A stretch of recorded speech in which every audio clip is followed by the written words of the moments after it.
more than anything I've ever done in my entire life, because I feel like Pi is a character written from and by the divine. He is someone who just has this ocean of curiosity underneath him, for better and for worse. That's what leads his mind and his soul. I think he's a student of life.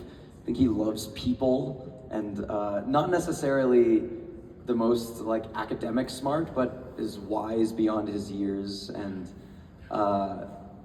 just finds a lot of vitality in nature, in people, in God, and different iterations of God. And you also get to see his arc through the show as he's tested through this incredibly perilous and traumatic experience, and how he's a representation of how we call upon these things, how we call upon faith, how we call upon our own resilience, and how we call upon like the people in our lives that shape us, the people that have gifted us with knowledge and wisdom and fortitude and all of these things in the moments where we need it most.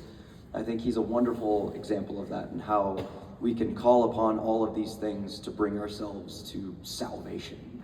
Yeah, in a lot of ways, Pi is, I found at least, very inspirational, and made me examine my own relationship with faith, especially in being as diverse as Pi is in his faith, right? And faiths. But you meet some really interesting characters along the way. Life-size Bengal tiger, everyone.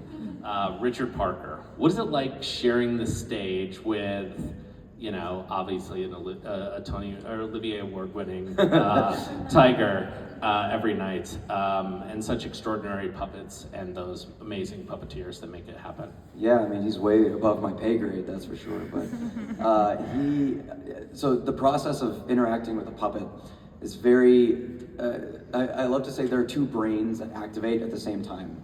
So you have the technical brain, which is like, you are acting just like you would be acting alongside of another person.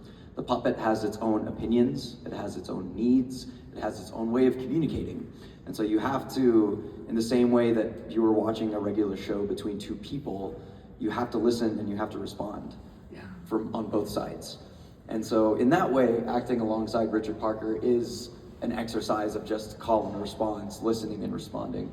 But the imaginative side of acting alongside what you try to imbue as a living, breathing tiger is like a full exercise of childhood wonder and imagination at its peak.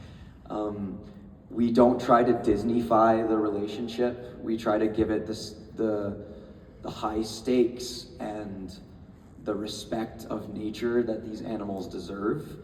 And also the physics of these animals. We want to play the weight of them and the ferocity of them and the unpredictability that really keeps us on our toes. Yeah, and about midway through the first act, as an audience member, you kind of suspend belief, right? You don't see puppets anymore. Mm-hmm.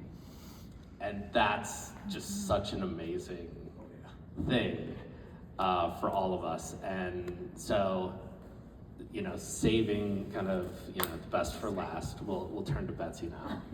And there's so much extraordinary puppetry on stage, Betsy.